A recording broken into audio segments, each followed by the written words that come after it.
There's nothing like God's grace. And knowing no matter what you've done, nothing compares to His grace.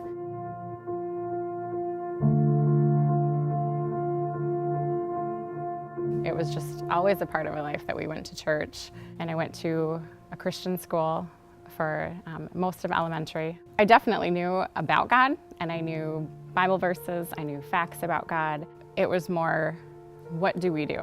I want to do what's right because I don't want to get in trouble, and that's just what you do.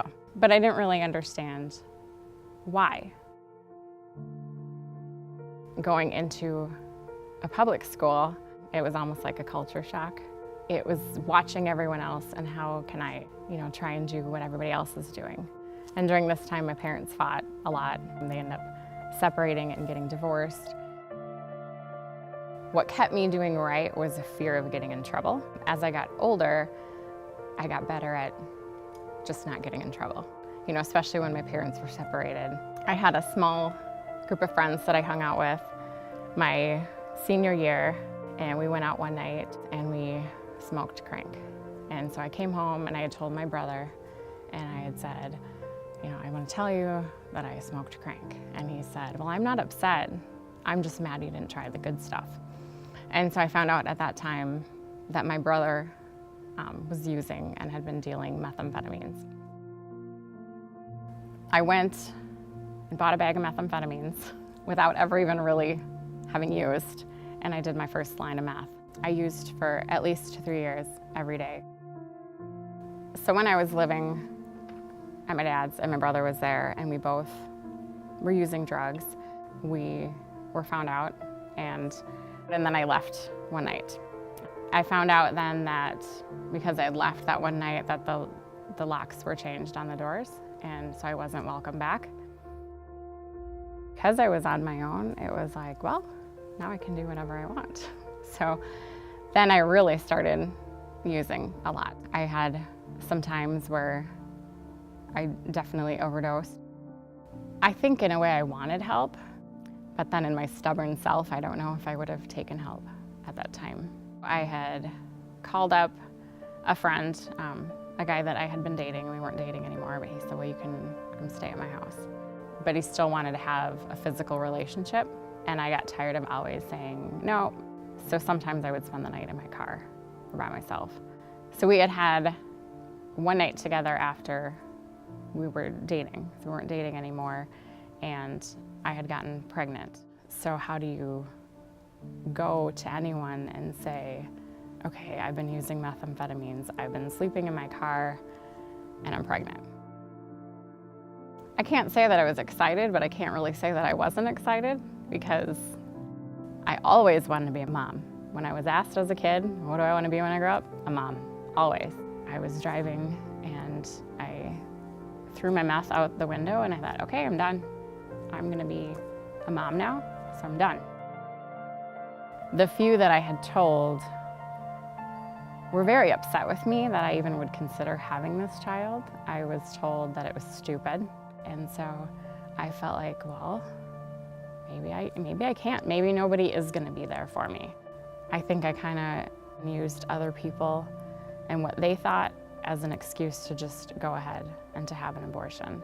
I didn't know what else to do or how to get out of that thinking, so it was kind of this attitude of, fine, if that's what everyone wants me to do, fine, that's what I'll do. I allowed myself to go down this path of sin.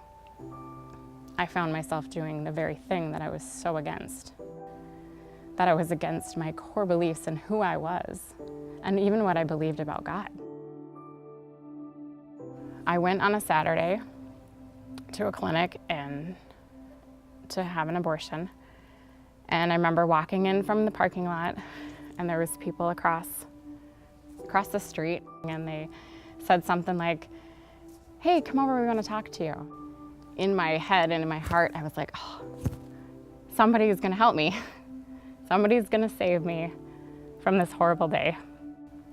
And the person I was with kind of, put their arm around me and kind of, walked me along to the front door.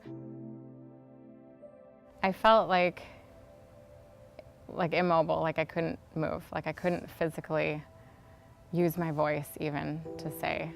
But yet I felt like, inside in my spirit that was crying out. But physically I just couldn't. I knew that it was wrong. I knew that I was ending a life. That's where that shame and that guilt came. And in my eyes, I ended a life. In my eyes, I was a murderer. And so you're caught with this. I'm so against this, but yet I've done this.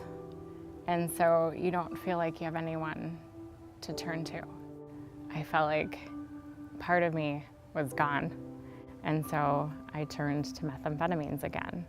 And I would try and numb that pain and say, well, this is just who I am then. I'm a meth user.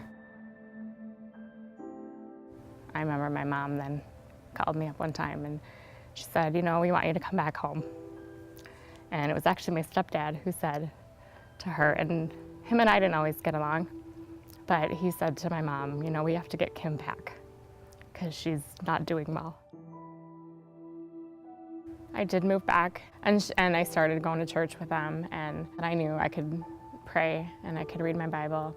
And so I asked God to just take that desire away to even use and even to smoke cigarettes.